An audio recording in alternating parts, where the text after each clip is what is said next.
For you impatient assholes out there, here's the timestamp for the actual review. See you there, stink.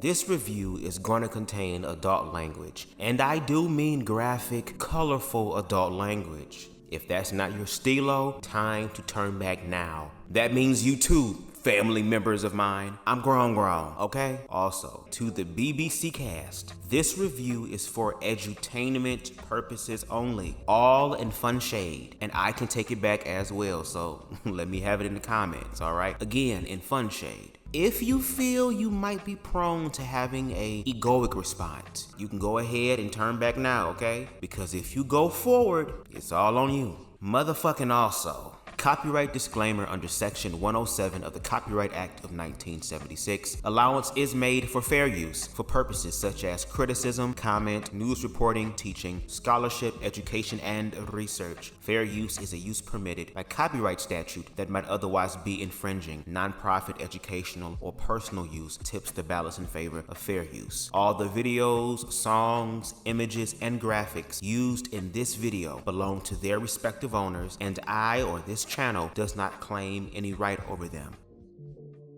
Yo, what's goody fam? BubzDaGawd here. Now, before we jump into this review, I just want to speak about something really quick, okay? For those of you who haven't subscribed to Gemini Films, via Patreon and YouTube membership, trust me, I understand some of y'all's reservations, okay? I once stated that I wasn't going to review any shows behind the paywall, but this current season, I decided to go ahead and take a chance, and I'm glad I did. Cause see, watching Gemini Films via Patreon and YouTube membership, you get to see a more raw and uncut version of this season, and no shade, it's a lot better that way, as well as previous seasons and more content to delve into. And let's be real, y'all. Some of y'all spend more than $7 on an eighth of weed or a pint of motherfucking Hennessy.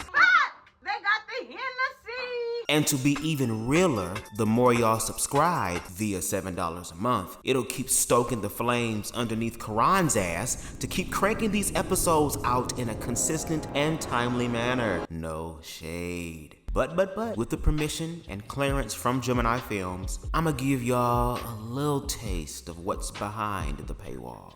Let's get into it. Hey, impatient assholes, how you doing? I'm glad you're here, okay? You ready? Let's go ahead and go. Damn.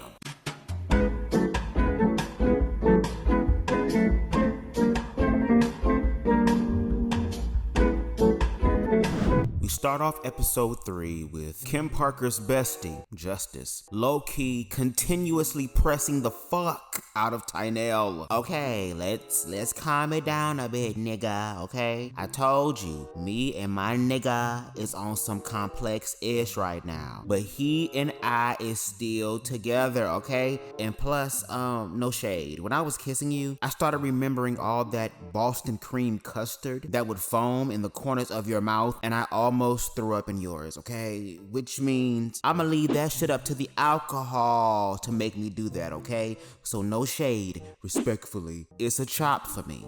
Okay, I guess I can see that, but if I was to I don't know, wipe my mouth, brush my lips, teeth, and tongue, gargled with TheraBreath, and then chewed on 2 sticks of Orbit gum, then would you still let me possibly fuck? Girl, Tynell said no. Okay, he don't see you like that. And the fact that he just kept trying to find a loophole to explore and exploit after Tynell told you to pump the fuck out of the brakes, okay? Had Tynell getting the fuck up and dipping out the room and shit. We're then dragged over to Lilo and Case, where they both discuss and dead thank the fucking universe, okay? The 2-year-old issue after, of course, engaging in Pride Month's edition of Mortal Kombat, Mortal Cockbat, after getting over here in each other's asses. Their they're able to delve deeper into the issue, bringing forth more clarity. Lilo was trying to understand why everyone else was mad about him rubbing on Justin, except for Justin being mad. Case was upset at all the subliminals and was ready to match that pressure in person. Now, personally, I'm glad that they were able to also have a mature conversation despite all the miscommunication, which is a big ass component on a lot of these shows, that transpired. After both parties shared their sentiments and listened to each other, they both agreed to officially dead their personal issue. Now we're back in the kitchen, and even though Case ended up deading his mix-up with Lilo, he had unfinished business with Tynell. Now Tynell over there thinking everything is good, you know, about to roll his herb up and shit, with a big ass smile on his face, and trust me, I understand, bitch, from one pothead to another, I understand. And out of nowhere, Case comes with that curveball. You ready to smoke, nigga? Hell yeah. After you and I wrap up our shit. So like, what's up with you talking cash money shit online, right? While also being uncouth and swearing it on a deceased loved one, and then end up gagged when it's really on site? Oh, my daughter, nigga. All that shit. Case continues to push the gas on Tynell, which charges the battery in Justin's back even further, to the point where Justin went past his breaking point. He found an opening and took full advantage of it. All of a sudden, Justin floated around the island like somebody's fairy fag mother and collided with Tynell. Now, no shade, Tynell did throw out a, last effort little jab before Justin collided, but it was to no avail though. The way that people was trying to break up Tynell and Justin, and they stressed goddamn Zoe completely the fuck out, had that nigga take off his damn do-rag and shit. Again, he could have been at home reacting to the latest trap-ass Tubi movie while chomping down on some ostrich necks and hippo ass or something. And the way that Justin was screaming like a white woman who just found out that one of her cherished loved ones just passed away, while also climaxing off of the best big black dick her side of creation.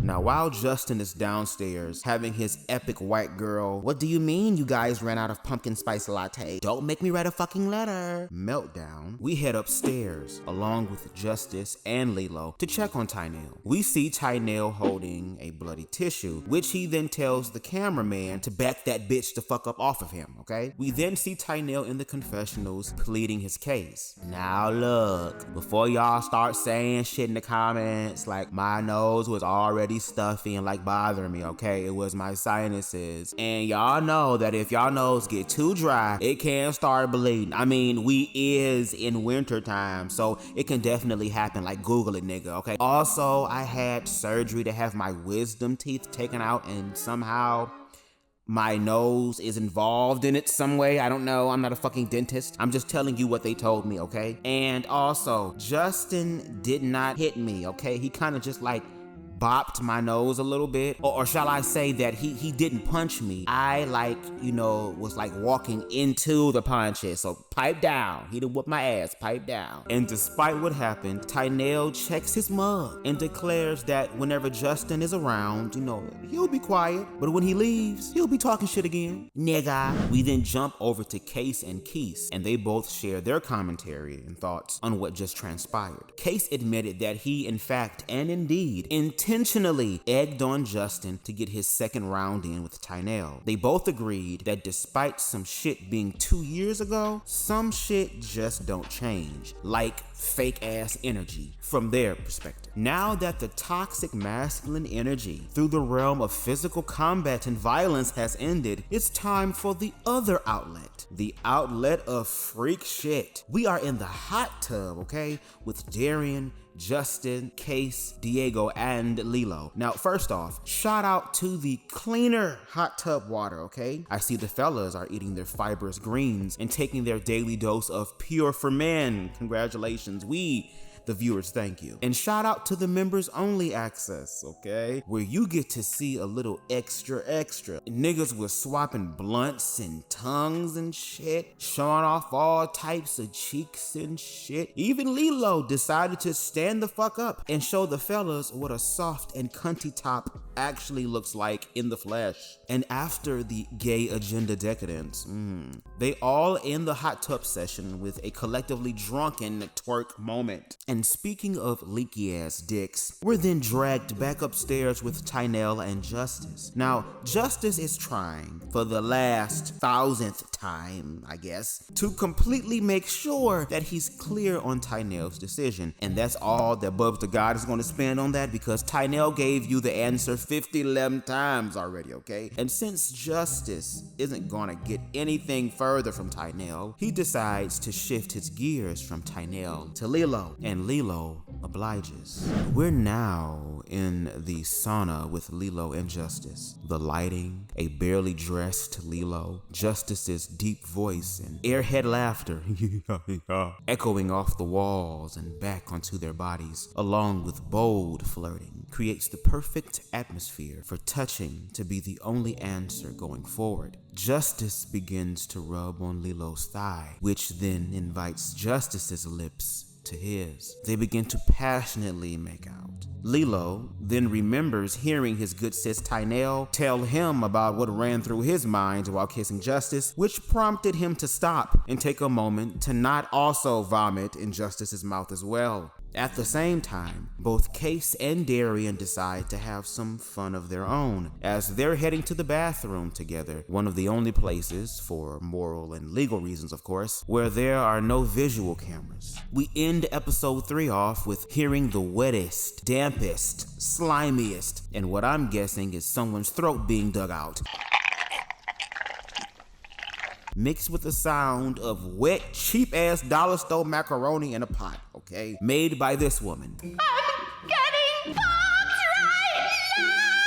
I'm coming! We start off episode 4 with Lilo, Justice, and their makeout session. They finish up, for now at least, and head upstairs, both parties having to face away from the camera for obvious reasons. Y'all know how niggas can be, come on now. We follow both Darian and Justice as they shared what transpired with both of them. Justice shares his steamy encounter with Lilo in the sauna, as well as him being surprised by Lilo's boldness. Darian was like, that's cute and all, that High School Musical first base shit. Well, I had to remind Case of who I was, so I ended up allegedly giving him some of this good old multiple personality throat, okay? He got necked by 5 different niggas and didn't even know it. Bitch, I necked him so good that he had to pull the bedspread, fitted sheet, mattress, and damn near the box spring out of his ass. The only thing he didn't drag with him was the head and footboard. And that's only because I was slightly off the Tito's, okay? Now, had I been completely drunk, that nigga's soul and his family tree would have been mine, okay? And to be honest, I'm surprised you didn't hear my loud ass macaroni in a pot thunderclap neck game, okay? You didn't feel the ground shaking? We then see Lilo approach Tynell and simply say this. And the look on Tynell's face said it all. I told you about the Boston cream filling. See, I told you, bitch. The late night has now faded into the early morning, where we catch Case and Keese matching. Shout out to my fellow pieheads, okay? Y'all will always have a special place in my heart. And discussing what transpired last night. Case highlighted the fact that he was able to successfully face his op. He doesn't consider Diego Keese's op, and no shade, and I can see that. It seemed like Diego was fighting the hookah more than Keese, okay? And speaking of Diego, we're now back in the kitchen with Darian and Justice. Diego walks in and greets the boys, but can sense some weird energy in the room. Diego begins to inquire about it, and since we've been down this road a few times before, just check season 7, I'm gonna tell you how I interpreted the conversation in my head, And yes, I'm gonna be a little shady, especially if you watch my content outside of Bad Boys Club Reunited. Oh, girl, shut up, be quiet. Here comes the ex-gay nigga. Shh, be quiet. Hello, my fellow brothers in Christ. I hope all is well. Oh, hey, how you doing? Hi. are you guys all right? I mean, if not, you guys know that you can always talk to me about anything, right? Like, I'm not the same person I was before. Okay, well, I mean, I have some questions. I'll go first, okay? Like, if you're like ex-gay, then like, why are you here in the house with attractive gay men? Isn't that kind of like counterproductive? Well, it's helping me to deal with temptation. See, if the devil is going to tempt me like the way y'all let him do y'all, I'd rather jump feet first into the devil's face to let him know that he doesn't have the victory over me anymore. Interesting. Okay, then with that being said, why did you kiss Keith and Lilo last night? Hold on. See, that's where you're wrong. This is where you get it wrong, fellas. How am I wrong, Diego? Yeah, how's he wrong? I was there. I wasn't there, but I heard about it. I didn't kiss them. Technically, they kissed me first. What? What? I mean, y'all still Ooh, kissed. Kim Parker would love this shit. Hold on. Like, you literally pulled your trunks down and showed us your ass, bro. Yeah, you showed us your fucking asshole. And you was hard. Like, we saw the print, nigga. Look, listen. No temptation has overtaken you except such as is common to man, okay, like y'all. But see, God is faithful, who will not allow you to be tempted beyond what you are able, but with the temptation will also make the way of escape, and that you may be able to bear it, okay? 1 Corinthians 10 and 13. That's my answer, fellas. Okay, interesting. What about this? For as he thinketh in his heart, so is he. Eat and drink, saith he to thee, but his heart is not with thee. Especially when you still get hard to dick in men's booty, okay? Proverbs 23 and 7. And that last part at the end was from Nigalations, okay? Chapter 4, verse 20. No, that's not true. Look, I'm not gay, okay? I'm not acting on it, okay? I'm not gay. That's not true. I'm not acting on it, all right? I'm not gay. It's not true. Are you okay, babe? Are you okay, babe? I have to go, like, and pray, okay? I have to go and pray. I forgot to pray. Girl, you hear this shit? Talking about he ex-gay. You saw what his asshole looked like. Bitch, you still gay. And from the looks of it, a fresh one at that, alright? And speaking of booty, we're now following Lilo and Justin as they addressed the past drama in an attempt to dead it. Thank you. Now, come to find out, through communication, of course, Justin really didn't have a problem with it. I mean, if anything, they was on that type of time way before the allegations popped up from Calvin. Justin then shares that during season 7, he was feeling Lilo the most. And I mean, I don't blame you. Lilo already fine to me, but this episode turned it up a bit for me. And here's how that happened. Let me explain, okay? I'm so happy to talk about it. We're back in the kitchen, where this time the freaky sesh includes chocolate sauce and whipped cream. Now everyone, including the ex-gay shit, minus Tynell, high ass, okay, joins in on these body shots, okay? They were doing them off of Justin's nipples and belly button, off Case's belly button, and off of Lilo's ass. Now listen, from a personal standpoint, Lilo is attractive as fuck. But for a hot ass minute, it kind of looked like Lilo didn't have no ass at all, okay? I'm talking about, it looked like he was on some Trump shit, some Hank Hill shit, and it kind of hurt my heart. Okay, but with this episode, it done grew up, okay? Them cheeks done grew up to where I had to rewind it a few times and give God praise really quick, okay? And subscribe to members only now to see. And then there was one person up there getting shit ate off their ass, and their ass was kind of thick. Was that Karan up there? I was like, damn, only the nigga I know that's thick in the house like that is Karan with all that ass. Now, all of the gay agenda activities is getting the bros hot, to the point where some had to cool off in the snow. They even woke Tynell high off the edibles ass up to join in. And after some time, Justice and Tynell go upstairs to the bathroom to give the viewers a little BET uncut moment, if you will. We then reach the end of episode 4 with Justice talking to Tynell, where Tynell gagged him by letting him know that he knows about his attempt at a 2-for-1 special, and with the synchronistic help of the universe, Lilo death drops his ass into the room to let Justice know